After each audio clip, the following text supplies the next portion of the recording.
Hi friends, I'm Leelamohan పేజ్కి అందరికి welcome. ఈ రోజు అయితే డే 72 మార్నింగ్ ఎర్లీగా లేచిన తర్వాత బయలుదేరి నర్సంపేట అయితే స్టార్ట్ అయ్యానండి మా ఫ్రెండ్ ఇచ్చినటువంటి బ్రేక్ఫాస్ట్ తీసుకోవడానికి. సో ఆన్ ద వే కదా మా పాపని అయితే స్కూల్లో డ్రాప్ చేసేద్దాం అని చెప్పేసి అయితే పాపను కూడా కార్ ఎక్కించుకున్నాను అనమాట. ఆన్ ద వే కదా నేను ఎంతో దూరం అనుకోకండి, జస్ట్ మా ఇంటి ఎదురుగా స్కూల్ ఉంటుంది, చెరువు గట్టు వెంబడి వెళ్ళాలి. ఇదిగోండి మన ఫేవరెట్ స్పాట్ అయితే వచ్చేసింది అనమాట. చక్కగా తెల్ల చొక్కా వేసుకొని నీట్గా రెడీ అయిపోయి మా ఫ్రెండ్ ఇచ్చినటువంటి బ్రేక్ఫాస్ట్ తీసుకోవడానికి వెళ్ళాను. మా ఫ్రెండ్ ఇచ్చిన బ్రేక్ఫాస్ట్ తీసుకోకుండా ఒక 25 రోజులు అయితే ట్రై చేశానండి. నాలో వచ్చినటువంటి తేడాలు అయితే నాకు అర్థమైపోయింది. ఈ బ్రేక్ఫాస్ట్ చాలా బెస్ట్ అనేది ఫిక్స్ అయ్యి కంటిన్యూస్ గా తీసుకుంటున్నాను. నేను అక్కడికి వెళ్ళిన రోజు అయితే మా ఫ్రెండ్ బ్రేక్ఫాస్ట్ అయితే పార్సల్ ఇచ్చేస్తారనమాట.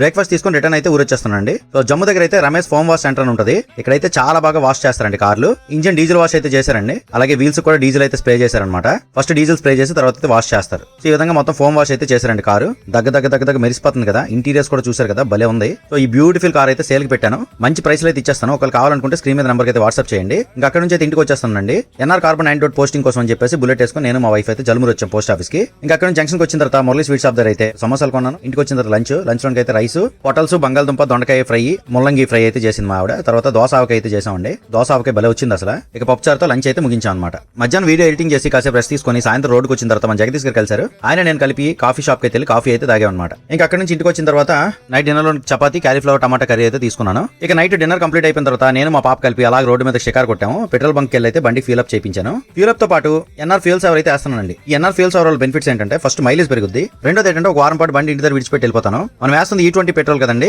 బయట వాతావరణంలో కూలింగ్ ఎక్కువైంది అనుకోండి, ఈ E20 వలన లోపల ఉండే పార్ట్స్ కి ఏమైనా రస్ట్ పట్టే అవకాశం ఉంది. అందుకని ఉద్దేశంతో ఎన్ఆర్ ఫ్యూల్ సేవర్ వేయడం వల్ల ఇది రస్ట్ ప్రొటెక్షన్ లాగా అయితే ఉపయోగపడుతుందండి. ఇలా మన డే 72 బ్లాగ్ అయితే ఎండ్ చేశాం అనమాట. ఈ వీడియో మీకు నచ్చిందంటే లైక్ చేసి ఫ్రెండ్స్ షేర్ చేయండి. పేజ్ అయితే ఫాలో అవ్వండి. నమస్కారం, థ్యాంక్ యూ.